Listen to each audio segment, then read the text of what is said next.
Hey everybody, Chloe Thistle and Verse here. Today I'm going to be talking about what I read from April through June of this year. Finally, I guess I've been in the wrap-ups of 2022 for a little bit now, but I think I'm kind of getting back into the groove of being on YouTube, and I'm hoping to, keep doing these lives to catch up with my wrap-ups. So I'm gonna kind of just talk about my weekend a little bit until like 7:03, waiting for people to get in. And if I don't see people commenting or anything, I will just get into the wrap-up. So I had a good weekend. Wow, I feel like I had something to say about this weekend that I thought was relevant. Maybe there's nothing relevant about this weekend, but it's been a good weekend. I'm usually home by myself, and like my parents just kind of stop by, and that was like if you'd given me like 24 hours notice, I could have cleaned up around here. But they didn't complain too much, so that's good. Um, and I was at a brunch for my uncle who is retiring, which is very exciting for him. And it was great to see, like, hear more about his life and from his coworkers and stuff about what he's been up to. So yeah, I had a good weekend. Hey, Erin, how are you doing? I hope your weekend has been good. Um, So yeah, I'm gonna wait around for like another minute or so, and then I'm gonna actually get into the wrap up. Um, April through June I feel like was a decent reading month. I'm like volume wise, like I read a lot of middle grade and young adult. So I guess I just wasn't feeling like reading longer stuff. Um, but I think in terms of like ratings, it wasn't. It's kind of all over the place. I'm glad you're having a good weekend, Aaron. So I think I've stalled long enough, and I'm just gonna get into the wrap ups. So, first up, I read Redemptor by Jordan Ifueko.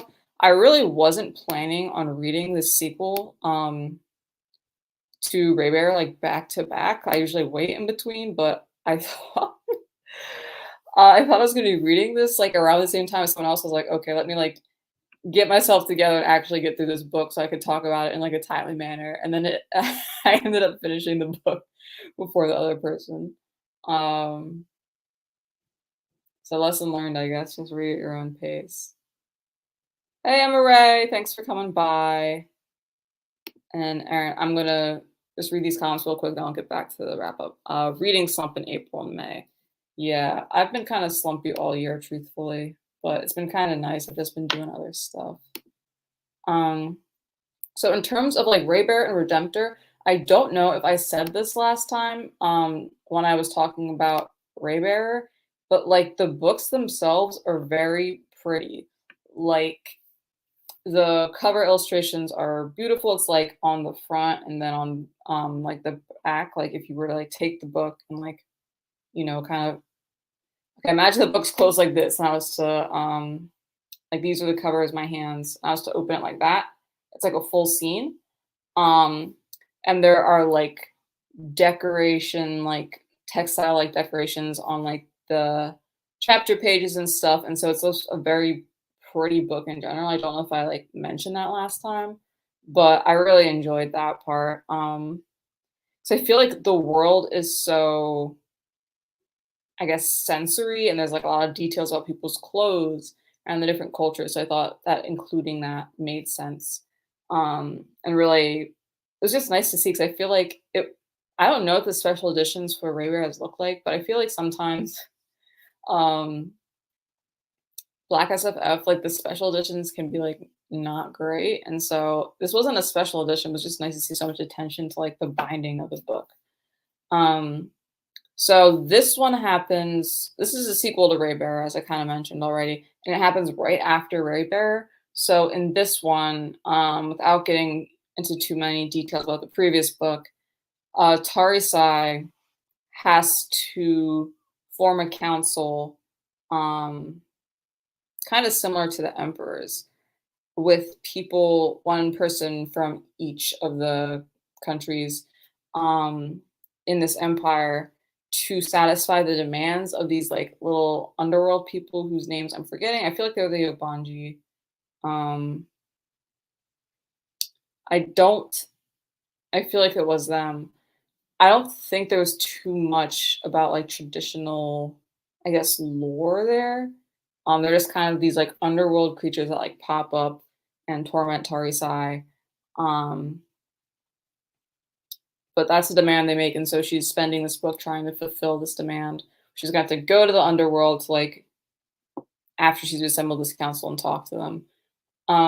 So I didn't really know how many books were supposed to be in the series because I read the setup to the book and I was like, oh man, like this is definitely the second in a trilogy. Like there's a lot going on here.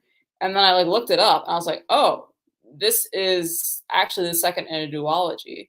Um, so there was just like a lot of subplots. There's the subplot with the Ogbanji, there's a subplot with the elemental spirits, the Alagbato.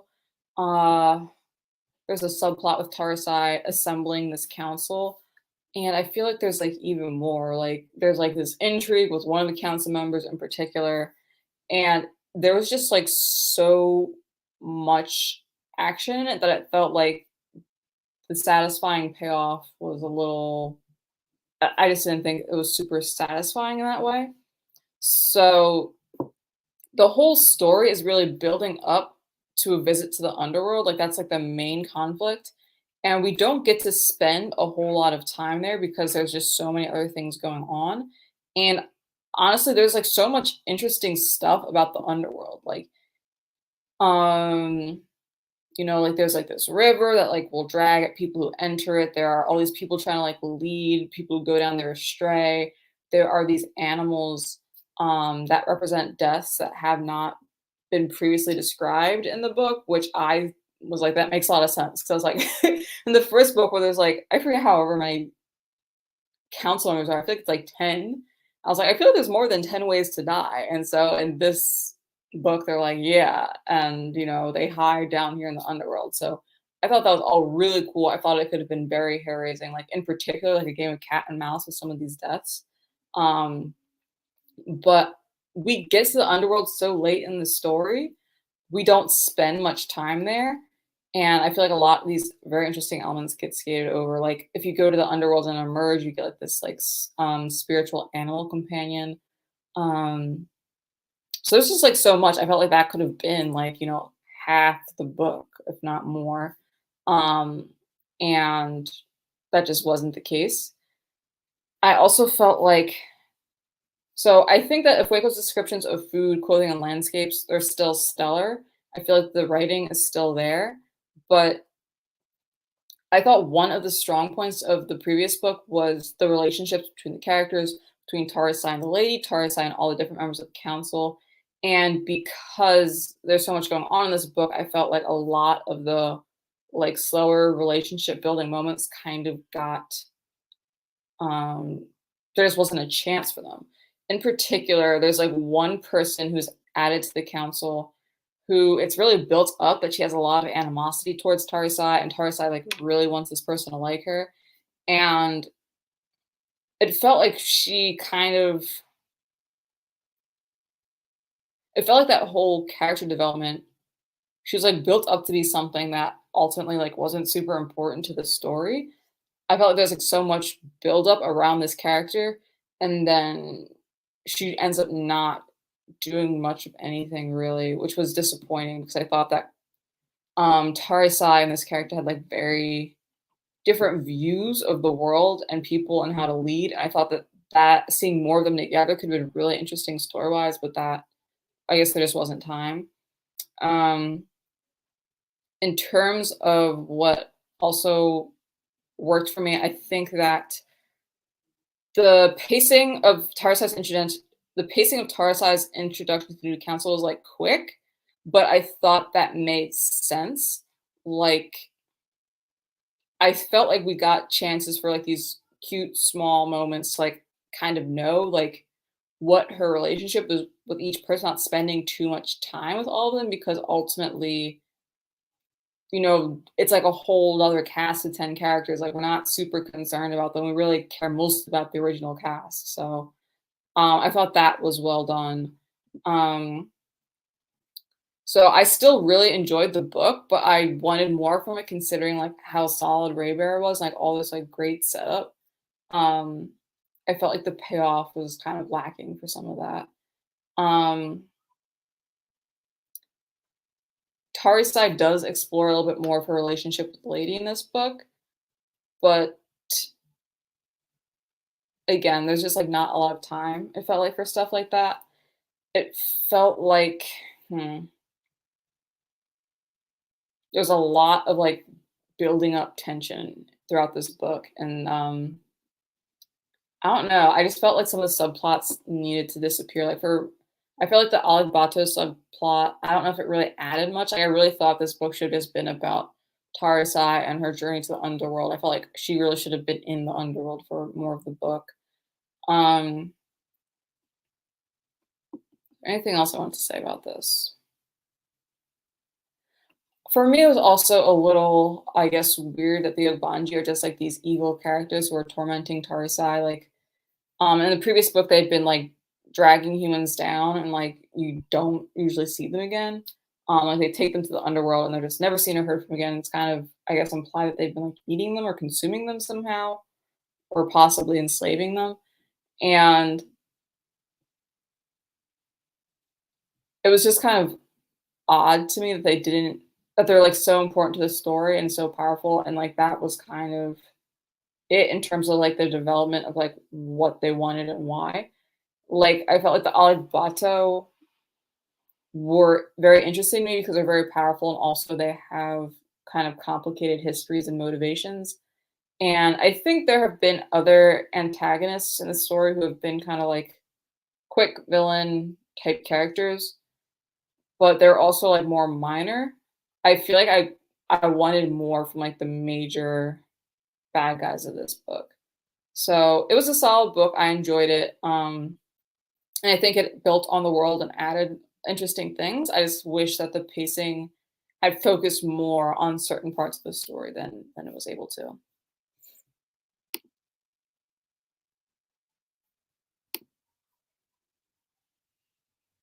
So I'm gonna look at the comments again real quick. Hey Alicia.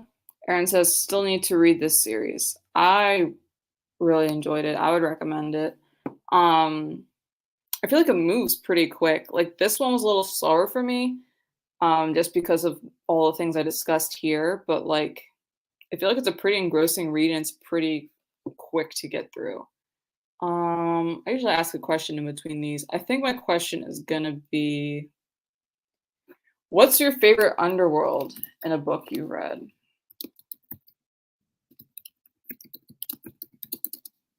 Depiction of life after death. Um, Probably gloomy, I guess, is what an underworld implies. For me, I think my favorite is. Let me think really quick. Favorite underworld in a book.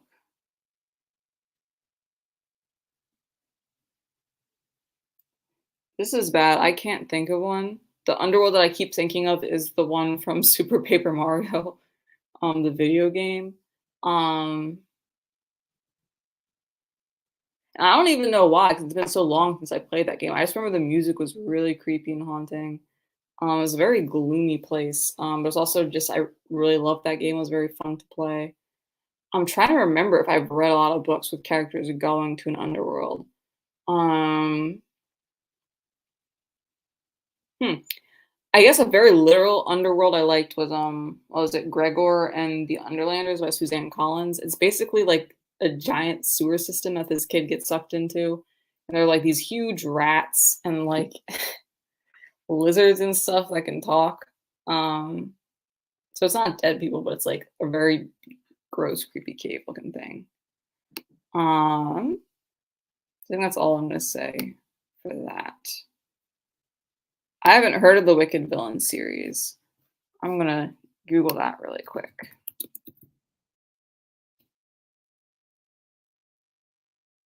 Okay, that's not what I thought that was gonna be. Wait, no. Okay, no, this is what I thought it was. I was like, "Is that the romance series?" And I think it is, because the name Katie Robert, the author, sounds familiar. I feel like I saw an author interview with them talking about world building or something. That's cool. Um, so the next book I read was a middle grade,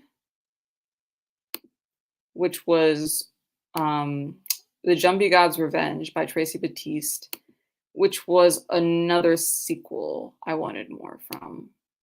That is the third in a trilogy, and basically what happened with that one is that the trilogy had been completed, but then I guess due to the popularity of the series, the author wrote the third book, and I felt like it showed that this one had kind of been tacked on at the end because it felt very aimless to me. Like, it's really high stakes story. Like, there's this god of the skies, Hurricane, who is been asleep for a very long time, but he is despises humans and he's about to wake up. And humans are being too noisy, and he wants to destroy them all and the island they live on so he can sleep peacefully. And that's like really high stakes. Like, that is probably like the biggest Jumbie encounter that they've had in this series, like a god of the skies.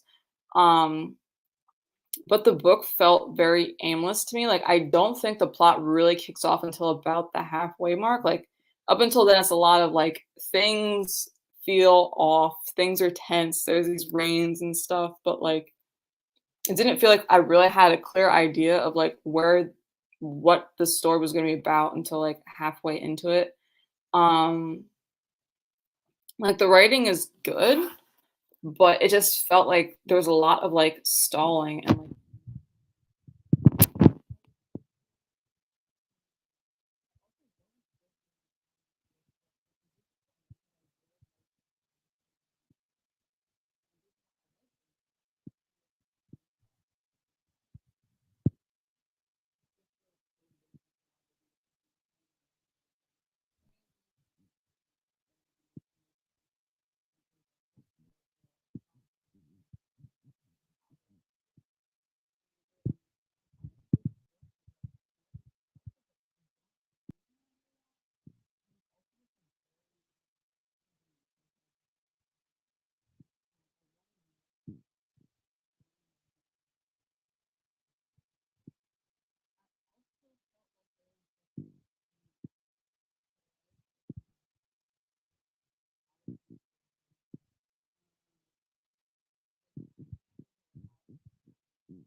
also finally meet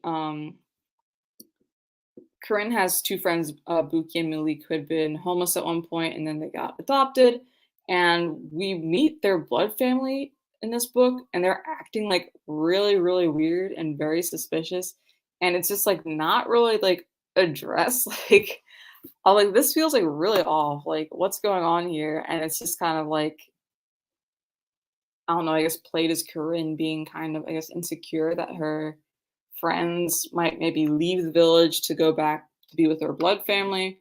Um, but I was like, their actions are actually they were weird. Like, there was a reason you were getting red flags. It's because this stuff doesn't make sense.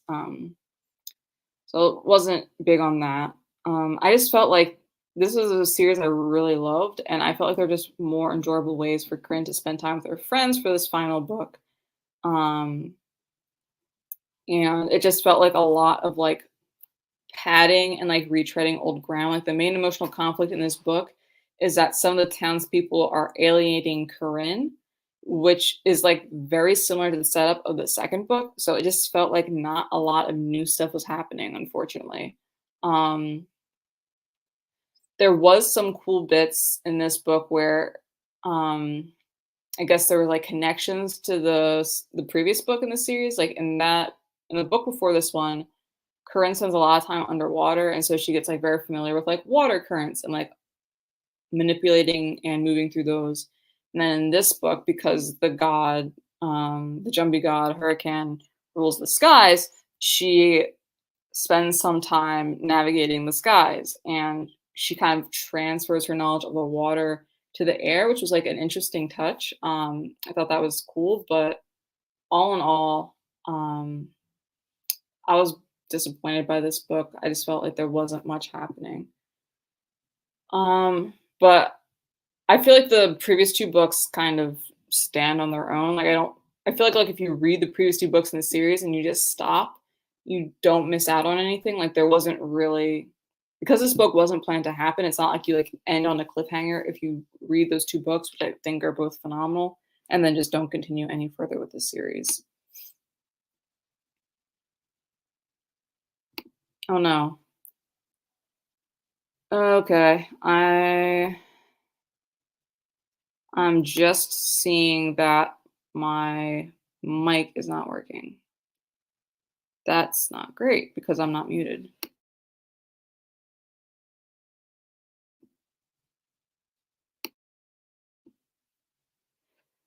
Can people hear me now? Okay, cool. Perfect. Sorry about that. Let's see.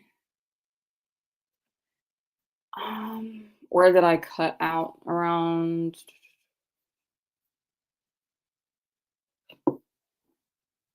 So I think all in all, like there were some connections to the previous book, like lessons Corinne has learned that carried over, but by and large, it didn't feel like there's enough new stuff in this book. Like it felt like if I just stopped reading at the second book, I would have been fine. And I mean, I feel like the previous 2 books are great. So if you get the chance to read them, I would recommend. I thought they were really fun. I'm gonna go back and read the comments. And I don't know if I have a question for this one because I'm my question is just gonna be about series. I asked that last time. I feel like we kind of talked about how we feel about reading series or not. Um, Aaron said, I did read The Five People You Meet in Heaven. Love that book, even though it's cheesy. I feel like I read that one. Five People You Meet in Heaven. That's the one with the yeah, it's by Mitch Albom. I don't remember much of it either, but I remember enjoying it. I also feel like I read that at like a weirdly young age. Like I feel like I was in middle school and I feel like it was like definitely a book for adults, but my my teacher had it in like her library class in her classroom library. And I just say it's for adults because I feel like his problems were like, okay, so the premise of the five people we meet in heaven is that this guy dies and then meets five people in heaven who like talk to him about his life. And I think the questions he was just facing after death were just like very adult questions about like how he lived his life. And so kind of surprised that she had it, but I don't think it was like, I don't know. I guess I'm just surprised that she had it 'cause it's like a weird thing, I guess, for middle schoolers to be reading. QQQ. Hey, Deidre. I just saw that you got here. Hi, Pat. Marissa says, I still gotta pick up the Jumbie's gonna go look on Libby. I feel like it is on Libby. Like, I know my library at least has one of the series on Libby. Um, Pat says, I felt the same way. Third book wasn't needed. Yeah, it was a shame because I really love the series. It would have been really nice to like get, just like more stuff in this world, but I felt like it didn't really shake out that way. So, next book is Artie and the Wolf Moon by Olivia Stevens. So, this is a middle grade graphic novel about this young black girl who is a werewolf. she doesn't know it at the beginning of the book, because the change stuff doesn't really happen until you hit puberty. And her mom has kind of like purposely kept her away from other werewolves and has been like kind of living in pretending to be a human basically this whole time. And so it's a surprise to Artie that she comes from like a family of werewolves actually. Her dad died when she was pretty young. He was killed by a vampire. In this world, vampires and werewolves are kind of always like butting heads. Um,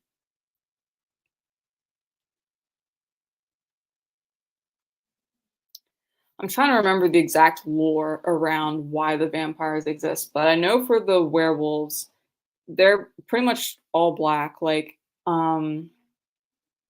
basically, here their origin story is that um, during slavery in the American South, a woman had been like fleeing with her child, um, and she kind of got lost in the woods, and this wolf showed up and like kind of helped her like survive and stuff. And so somehow through her relationship with this wolf, she develops the ability to change into a wolf and then passes it on to all of her children.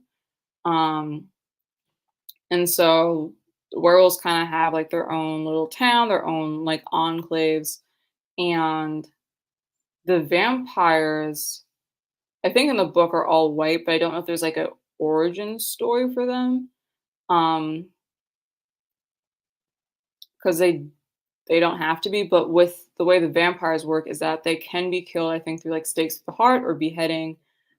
But the twist here is that if a vampire is killed, then all the people they bit will become vampires. So in this world, vampires can bite people and kill them, and the person will just be dead.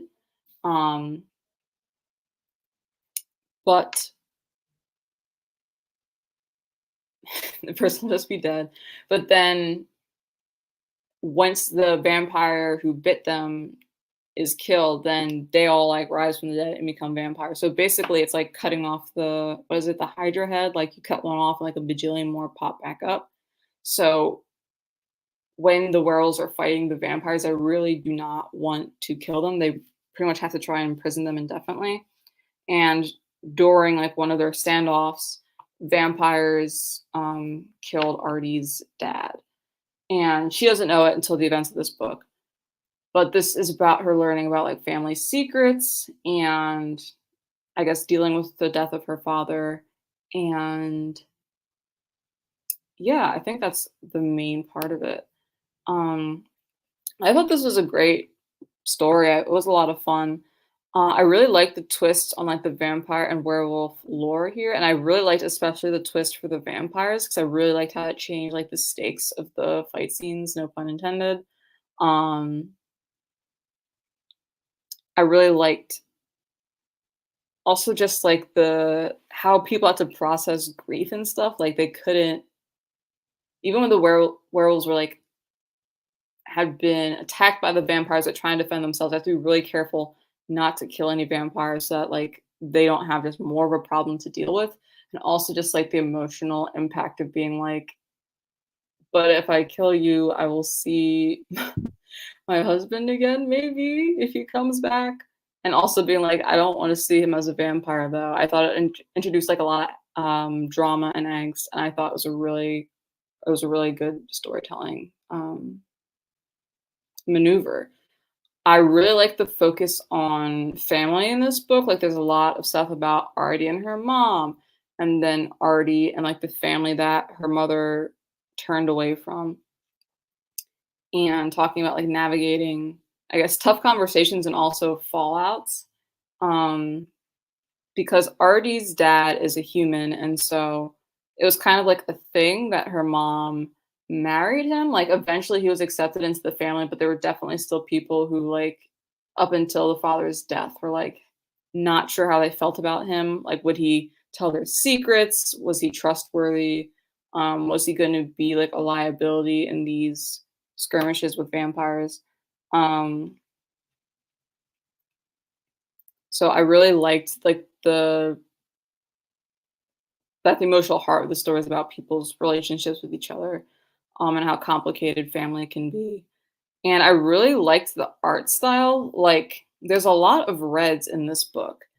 I think that the cover kind of conveys the mood of a lot of the art. Like, I feel like it's a really focus on motion. Like, I remember there's a few like 2-page spreads of people like running through the forest or transforming into wolves that felt like very dynamic. And they had like red lines to show the motion, which was like very like a stark contrast like to look at, and also like I'd never seen that done before. I thought it made the art look very unique, and like I was definitely like flipping back and looking at pages that I liked. So I really enjoyed this one. This was a good read. I picked it up because of a review from Vina of Miss WC Reader, and I'm glad that I did. It was a really great book, and I'm trying to interview the author sometime this month. So I will have I'll give people more than 2 days notice, hopefully on when that will happen.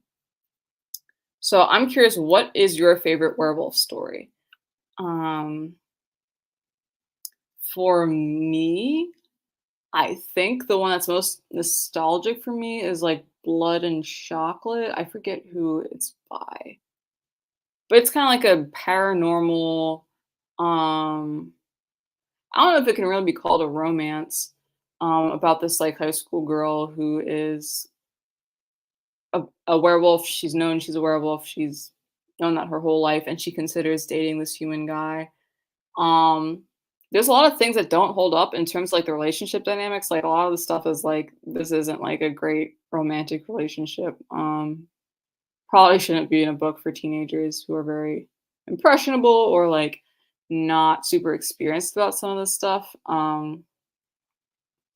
But I think what I liked about that book was that the werewolves were so inhuman. Like they're very arrogant and distant from humans, and just how they think and what they value felt different. And I liked that. I think sometimes it can feel like a cop out when it's like you make this new society or this new like humanoid race and they're just like humans with like a few minor tweaks. And I like just how far from like what I just how far off they were from humans. Um, I think Art and the Wolf Moon actually works for me for like the opposite reason because of just like how human and familiar like her family life feels. Um,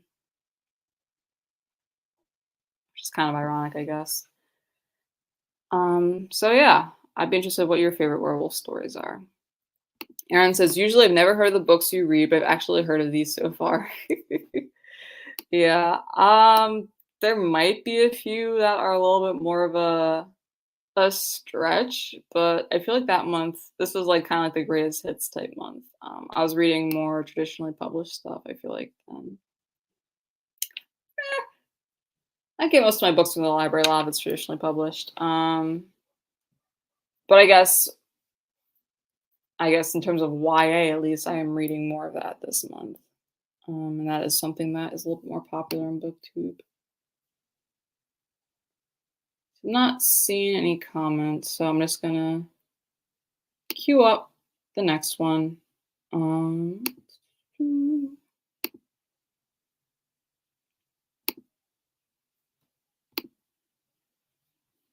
and that is Early Departures by Justin Reynolds. If people still want to comment their favorite werewolf thing, I'll just respond to that after I do this wrap up really quick.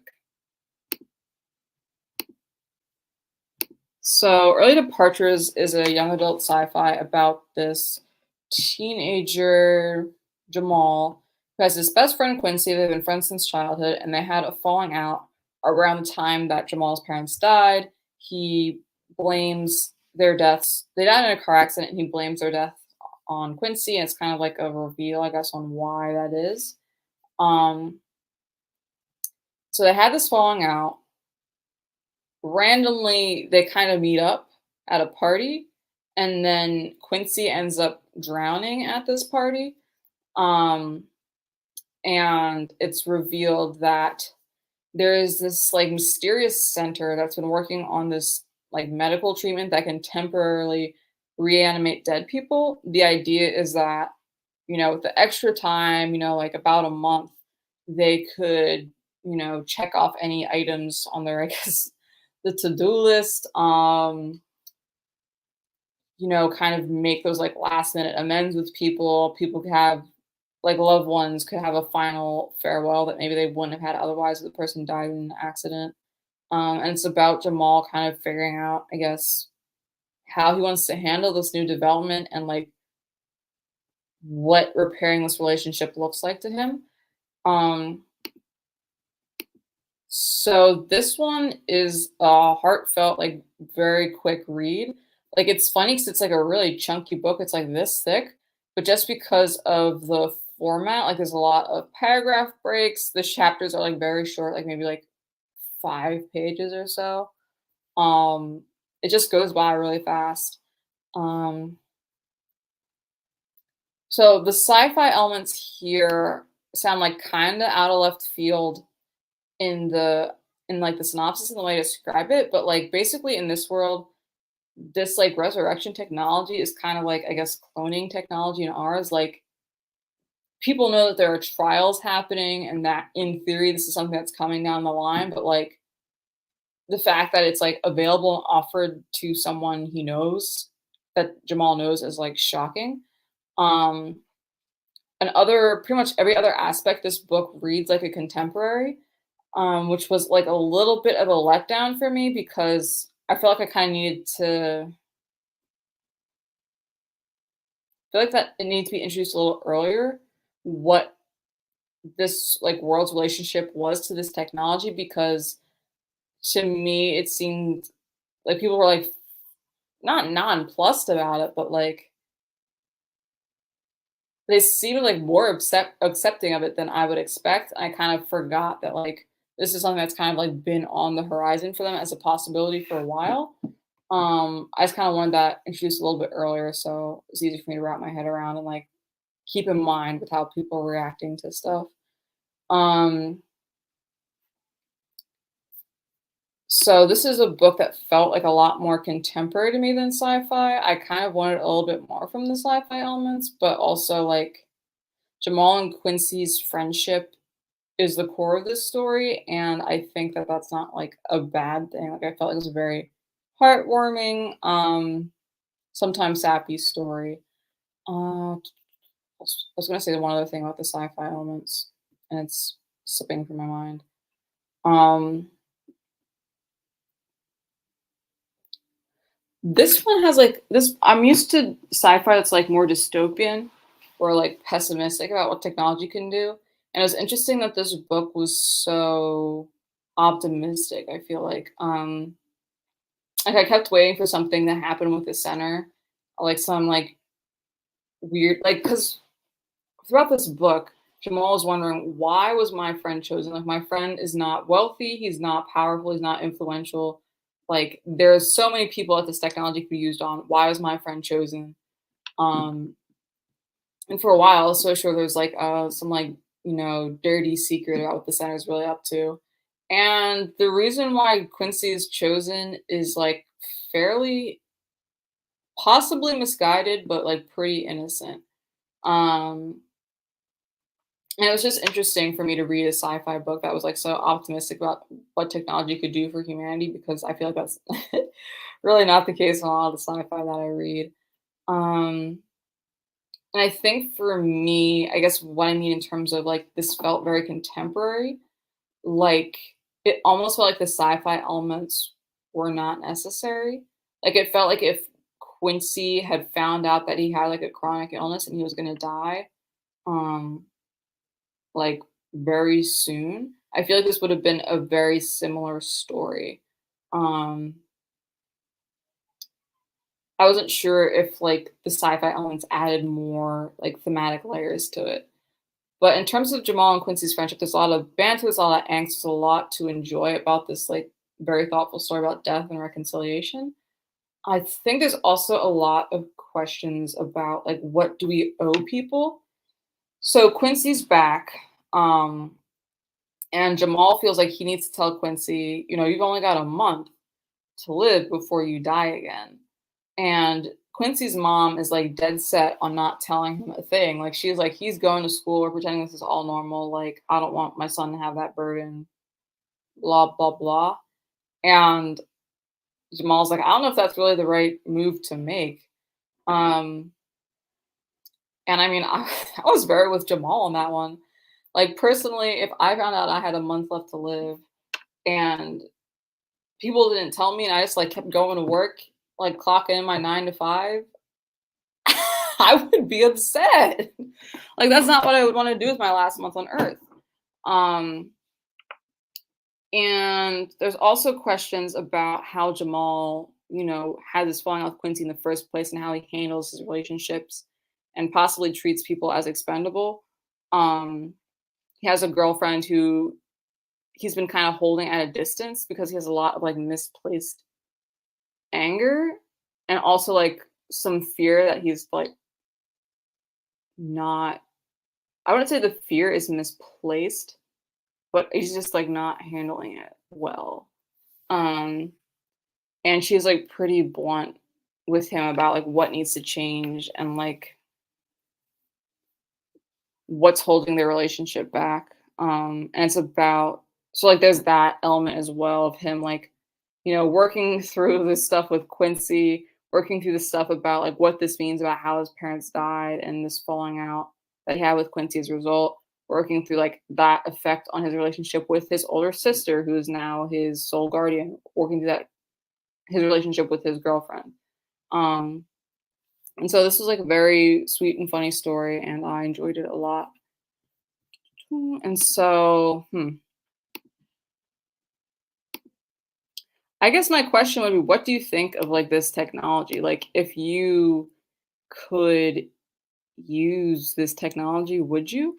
Do you think this technology of like bringing people back temporarily is like would be a net good for society?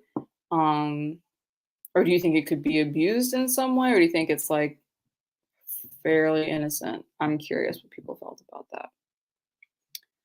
So I'm gonna go back and look at people's comments, and then I'll answer the question myself. So Aaron says, I think the only werewolf movie I've seen is an American Werewolf in Paris.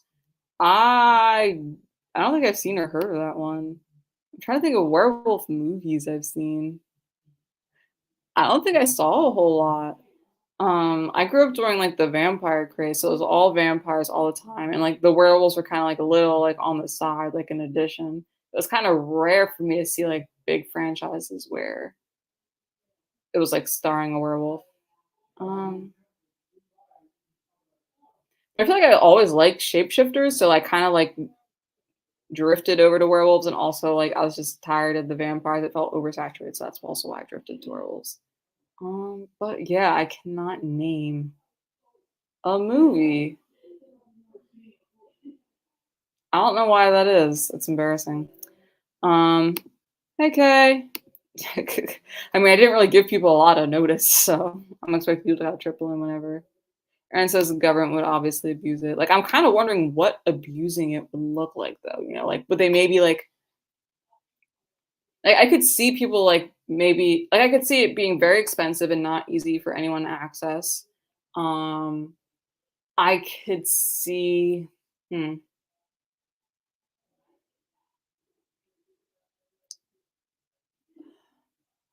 Like, I'm trying to think if maybe they could bring people back to hold them hostage somehow, or like for interrogations or something.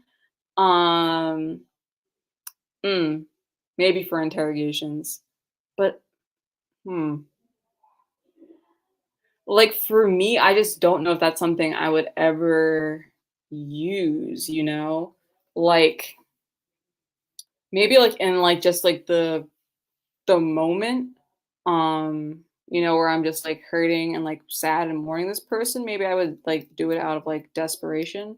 But I feel like if it was something where it was kind of like I'd had like years to like make peace with it, I don't know if I could do that. Um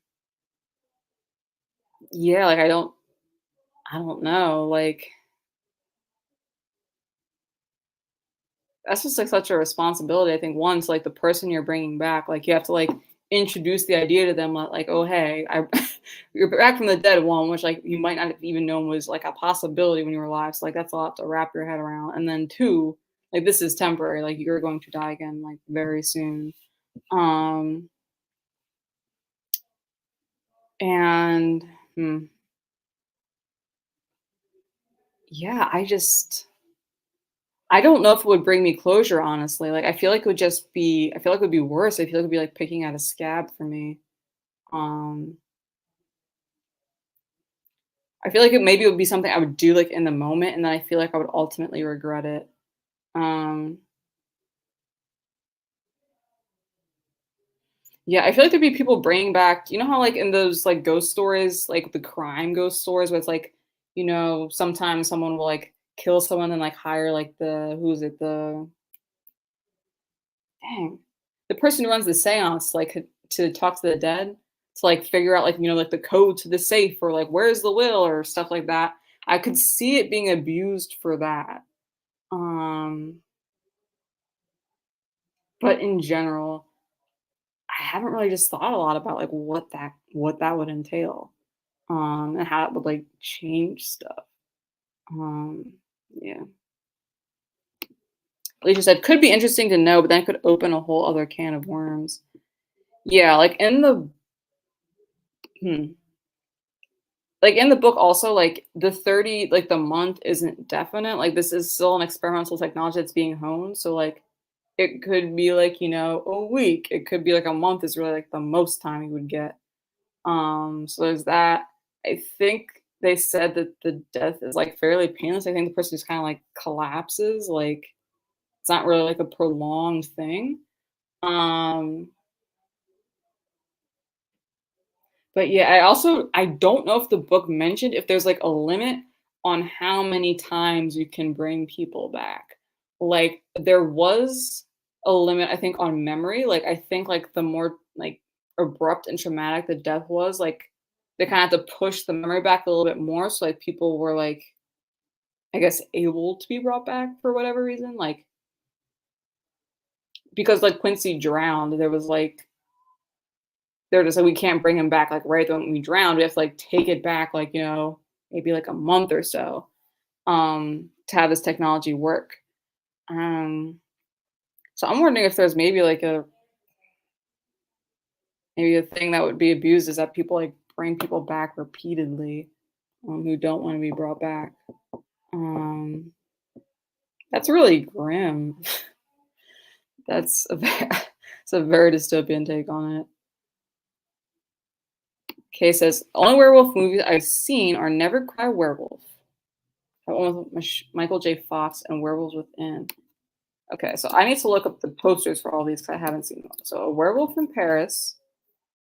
I heard about was it Werewolf in London, but I thought that was like a song by Jimmy Buffett, but I thought it had something to do with the movie, but I could have completely made that up.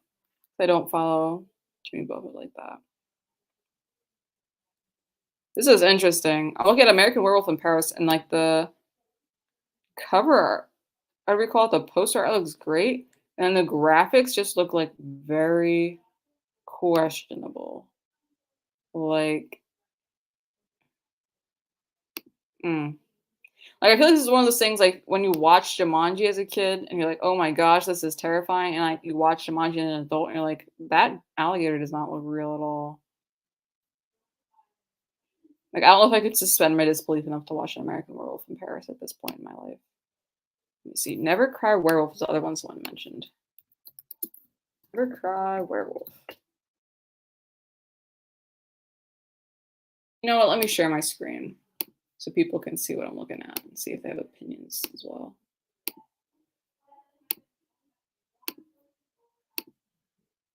Never Cry Werewolf. I haven't heard of this one. This really doesn't look familiar at all.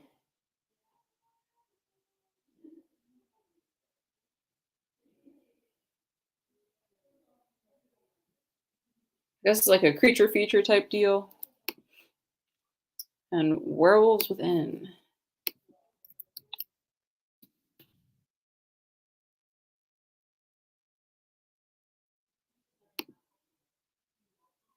Interesting. So it looks like there was like some sort of game or animated thing, and then there was like the movie. I'm kind of intrigued by Werewolves Within. I might check it out. Okay, so then back to the comments. That technology would probably be used, like you said, during interrogation. That could see if you, ooh, done with intellectual property or even sinister for constants. That is so true. So I thought there was that whole thing with who was it? Gosh, I thought it was Prince who'd specifically put like in his will that like do not use images of me after my death for like concerts and stuff. Because I thought they were doing stuff like that with artists, like doing like light shows and stuff to like make it look like they're performing when like they're dead, they're not doing stuff anymore. Um, which is I don't know, like I've gone to see like impersonators perform and stuff, but I feel like it's like kind of grim to like do a projection of someone and perform the music. So no, that's like a really good thing I hadn't thought of. Like I could definitely see that happening in like the entertainment industry or something. Like you had like a bad contract with like your record label or maybe for film or something like that and they like bring you back to like keep performing. I could see that. That'd be so gross. He says, I would not mind having another conversation with my grandfather. Yeah, I could definitely see the appeal. Um, in having like this last chance with someone who you thought you weren't ever going to see again. Um,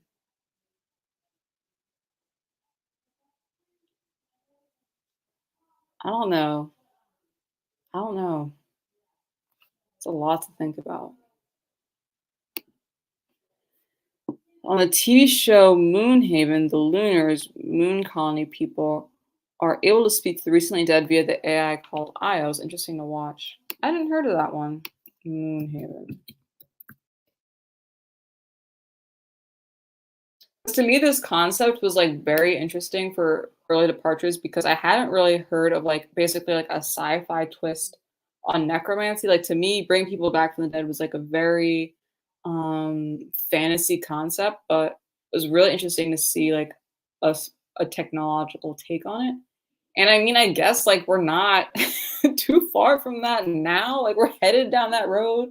Like, wasn't there that thing in the news where they're trying to like bring they had like those dead pigs that like researchers were trying to figure out a way to like bring them back to life and like I don't think they had them like up and running and stuff, but I think they're able to at least like get some of their organs functioning again. Let me find that article so I can properly explain what happened. So if it was one of those things that, like people just like memed to death, and I don't know like what's the actual what actually happened. Okay, yeah, it was mostly just they brought back organs, and the idea was that trying to resuscitate organs for transplant. Um, they said maybe it could be used to revive like drowning victims. Is like the end goal of this research. So, I mean, I guess it's like not too far off from what people are trying to do with tech now. Um,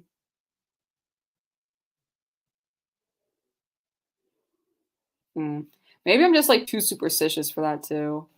Like, I'm not a religious person, but for me, there's something about like messing with like dead people stuff where I'm just like, no, like nothing good can come of this. Um, I think that's it for me as well. I watched American Werewolf in Paris as a sleepover in junior high, so I have no idea how it holds up. Oh man, the sleepover watches. I think I watched what was it? I remember my friends watched the TV series of it. And that was before I had been in the friend group, and like people were like traumatized. Like people were like, I can't shower for like a week. And I think my sleepover watch was Interview with the Vampire. I actually didn't do that many sleepovers as a kid. Like I feel like I went to like maybe like 5 total. I remember going to one as like a really little kid and we watched Annie. I feel like I did some with cousins, but those don't really count. That's basically like a family get together. And after that, I think it was Interview with the Vampire, and then it's escaping me. But it was always something that was like too old for us. And we're like, we're gonna watch it anyway because we're rebels. Like something silly like that. Aaron says, no, I'm assuming that's in response to the question about would you use this tech? Kay says, I think Robin Williams has a similar one. I feel like I heard that too.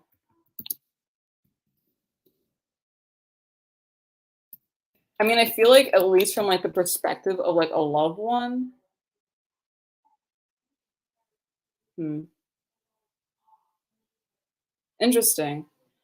So I think Robin Williams. So I'm looking at the news article now. It says Robin Williams restricted the use of his image until 25 years after his death. Um,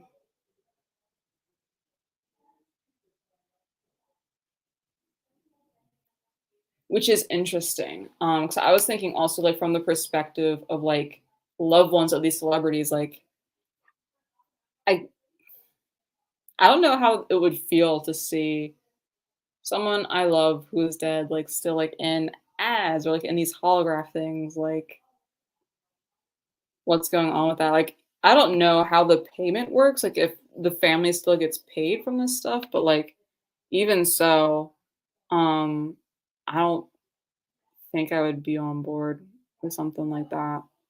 Um, yeah, I feel like that could just be so traumatic, honestly. He just says, "Love Interview with the Vampire." I don't remember much about it, honestly. I remember I think Antonio Banderas was in that one. I remember his wig was just, like, so questionable. Like, it looked almost like a nun's habit, like, it was, like, straight black, like, kinda almost I don't know if the hair was, like, stiff or something, but I remember his wig was questionable. I remember Louis and Lestat's relationship was just, like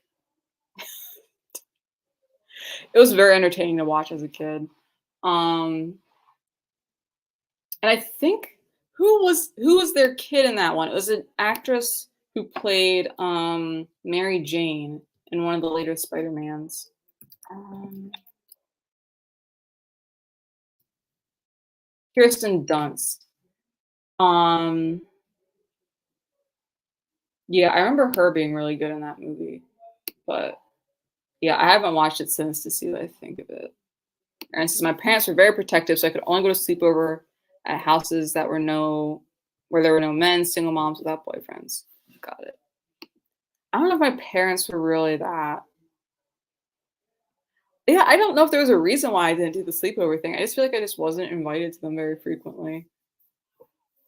I don't know if there's something about my area where people were just like not trying to do stuff like that, but I feel like if we were hanging out in junior high, it was like let's go to the mall, like mall rat activities.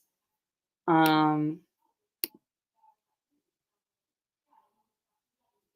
okay. So last book of the month. We're closing it out with Dr. Marvellous Djinn's Odd Scholars by B. Sharise Moore. This is a young adult historical fantasy. Basically, this is set in a world where there are some people who have magical abilities called taints, and then there are people who can't, and they're who don't have magical abilities, and they're called ain'ts. And there's certain like classes to the taints, like there are shapeshifters, time thieves, and I feel like there's a few other classes. It's like a very intricate system.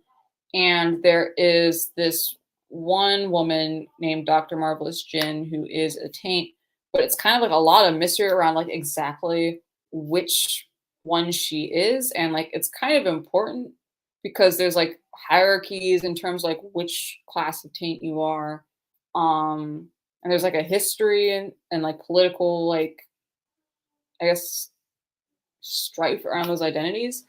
But she is creating this theme park in I forget the state, but it's set in like I think early in either 1920s or 1930s. So segregation is still going on in the United States, and this is going to be a theme park for Black people. and it's supposed to be like teaching people who visit about their heritage in Africa and also like uplifting African Americans who are currently like, scientists, inventors, such and such. And I don't think the focus was even limited to African Americans. I think it was like a general like Pan African park, and just um, some of the touchstones that were referenced in the book were African American. But um, the Dr. Marvellus Djinn is Garbier, and Marcus Garbier is, I think. Let me Google that real quick before I say. I know he's not in the U.S. He was Jamaican, so there is like, I think there are a few Jamaican characters in here that like Dr. Djinn meets with and who help her design this park. But basically, she wants to pick 4 kids to give them like a large grant to come to this park and hone their craft, whether that be scientific or magical or some combination of the two.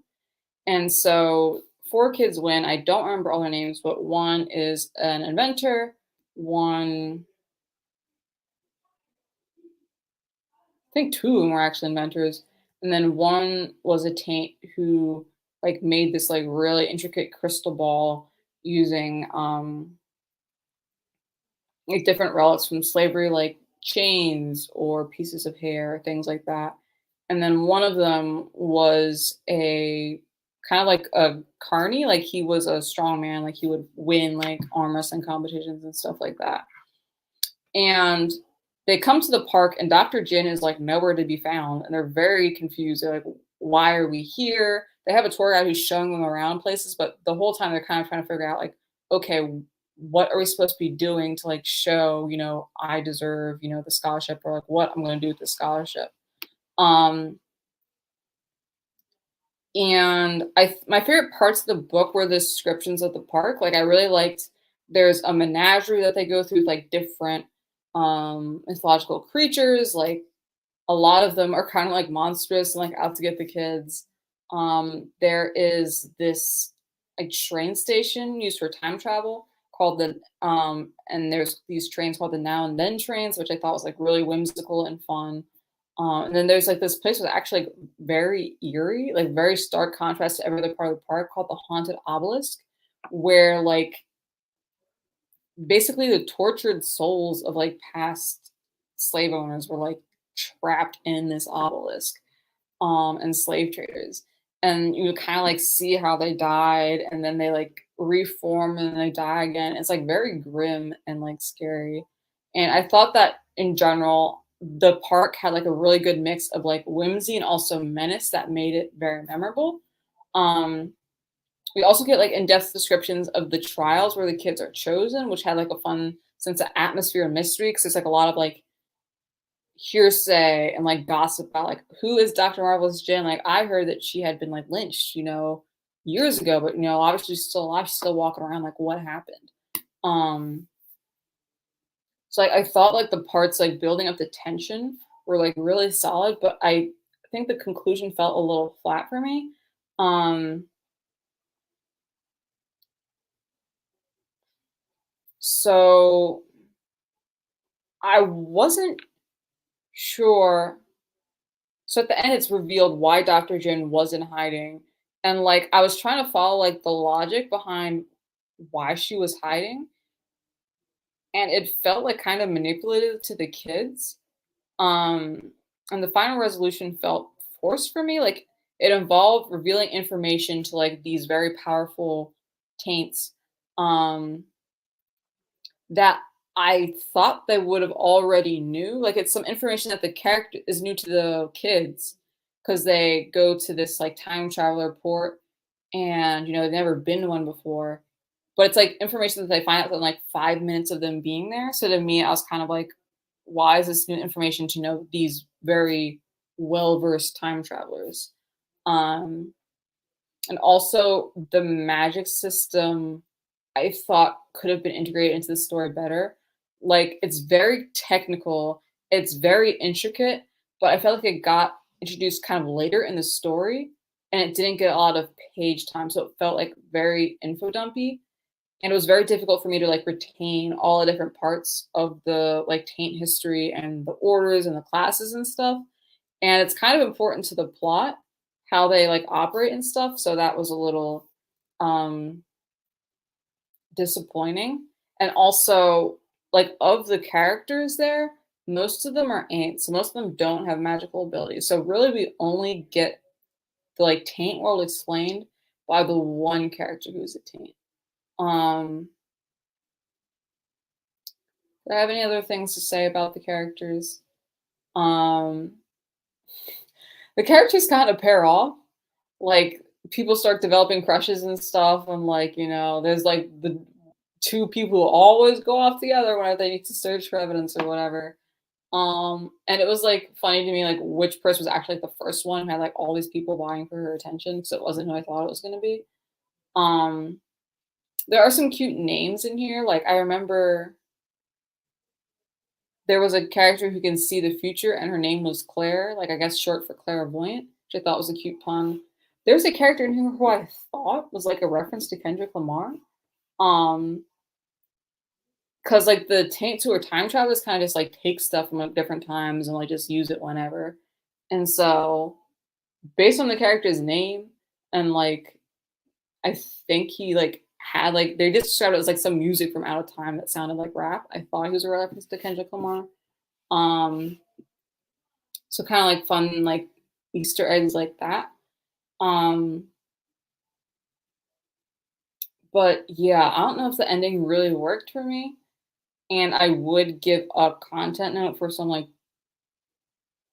pretty like I don't know if I'd say graphic, but like there are like historical events of like domestic terrorism against black people that are like pretty important to the plot.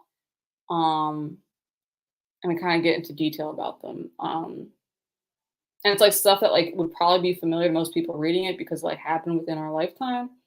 But the characters don't know because they're not from our time, so they just kind of like wander into it by accident.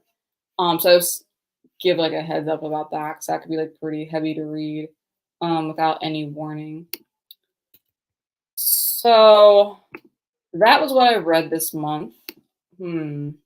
What question would I ask? I would ask this one: if you could have any magical ability, not necessarily based on this book, what ability would you have and why would you have it? Oh, sorry, last thing about this book. I would say that I like the blend of like science and magic. Um,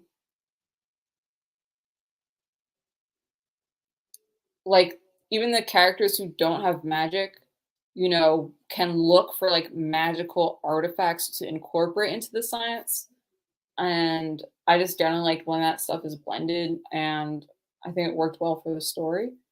But back to my question for people, if you could have any magical ability, not necessarily tied to this book, what ability would you have and why? And for me, I think, hmm, I don't know if I could do time travel. Like, I feel like just, I feel like the whole like timelines thing and like what can I actually do with time travel? Because, I don't necessarily want to change stuff necessarily. Like if I run into a past version of me, is that gonna like destroy the world or something like that? Like that just seems too complicated. I don't think I want that. I used to say I really wanted to fly, but like, do I actually want to fly? Like, what am I gonna do with that?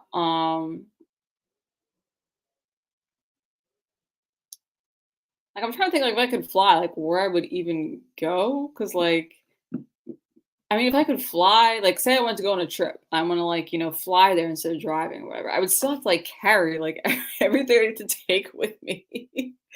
um and like I don't know how realistic that is. Like depending on how fast I can fly, and it would be like carry like all the bags and stuff I want to bring. Um or would I just I guess be like joyriding in the sky is more realistic. Um hmm, maybe teleportation. Like I'm not like big on sending letters, but like if I didn't have to buy stamps ever again, because I was kind of like send it with my mind, like, that would be very convenient. Um, hmm, just, like, I guess get around, like, customs bag checks and stuff, just be like not have to worry about liquids on the plane or whatever. Trying to think if there's any other ones. Like, I guess elemental manipulation could be cool. Like, I feel like being able to manipulate water would come in handy a lot, like, I don't know, just, like, have, like, a little cloud to shade me when it's, like, really hot out or, like, give me a little spritz. Um, Stuff like that could be cool. Though have seen it have, like, really big consequences in other books, kinda similar to time travel, like, oh, you like, a little cloud over here, and then you cause, like, this big, like, hurricane, like, across the globe. Um, I don't think I'd want super speed. I feel like that's I'll I don't know if I don't think I'd want that. I'm just trying to think of what I'd do with it, because like, I feel like there's I guess if you have the super speed, you also get the super reflexes and, like, the strength, so you can, like, kinda, like, hit stuff and you're not too hurt by it. Um, but I'm just trying to think of, like, where I would use that. Like, I feel like it's also, like, too conspicuous. Like, I'm not really trying to, like, draw a lot of attention with the superpowers. Um, I feel like that would be a bad thing. Okay, so I'm going through the comments now. Kay says about the sleepovers, mine were that way too. I still want to finish that book. I have the ebook. I'd be interested what you think when you finish it. Um, and it says cover is beautiful. Yeah, I really like the cover. I think it's a lot of fun. Very steampunk. I really like how the like theme park is incorporated into Dr. Jin's hat. So props to the cover artist. Hat says, I saw on Jerry talking about this book. I wonder if she's read it yet. I should watch her videos and see if she has a thing on it. Aaron says the ability to read minds. I I don't know if I want to read minds. I feel like Twitter is like similar to that, and it's something I can only have in small doses. I guess if you could read minds, you could be like very targeted. Like Twitter is like everyone talking at once, and also like people have like a persona on Twitter, right? Like they're kind of like whatever their shtick is on Twitter, they're kind of performing it. Whereas if you could read minds, I guess it would just be like raw, unfiltered. Maybe it would be less like maybe it would just be more useful. If you could get like real time stuff into people's minds. Um, but I don't know if I'd want it. My feelings get hurt too easily. um, Kay says I'd want invisibility, indestructibility, power of persuasion, and strength. I feel like I've been focusing too much on physical abilities when like it's really like the I don't know if it's even like the mental abilities, but it's like the other stuff that's where like the good stuff is. Like power of persuasion would come in so much use for me. Like I'm not great, I think, at like chatting people up and like buttering them up to like, ask for a discount or ask for like a favor or something like that. So I feel like power of persuasion would come in like super, super handy. Um, I feel like indestructibility is a good one too. Just 'cause I'm so squeamish about like breaking a bone. I haven't broken a bone yet. I would love to keep it that way. I want to try indestructibility though, if I can like if that like strengthens my joints too, because like my joints are being annoying. Like I'm walking regularly and just randomly, like, my right ankle will be like, ah, pain. Or like my left knee will be like, pain. And I'm just like, I don't even understand what's going on. Like, I'm just walking. Like, do I have to stretch before I walk now? Is that something new? So it'd be like super joints for me. Um, what would be another good one? I'm trying to think of like powers I've really liked in video games. Like, in video games I've played as like god characters. So like the powers I think are like just too obvious, and they're also like very specific to the game. Like I remember playing as characters where they could change like night to day, and like that doesn't sound very useful. Like I don't know when I would use that, and like I feel like the ripple effects from that would be like a lot. Like it would definitely cause mass panic anytime I extended the night or the day. Um, I feel like also controlling plants would be cool. Like I don't think it would be super functional. Like it would make it easier for me to garden, but like I don't know what I would do with it. Um, but I feel like that could be fun and versatile. Like I could make like really potent medicines, or maybe I could like set up like a defensive like plant fortress or something like that. So maybe I would do that. Um, no, thanks for sharing your ideas, everyone. These are all a lot of fun. It's interesting to think about, what you would do if you could just like unlock this like one impossibility. Um, so yeah, that's all I had planned to talk about tonight.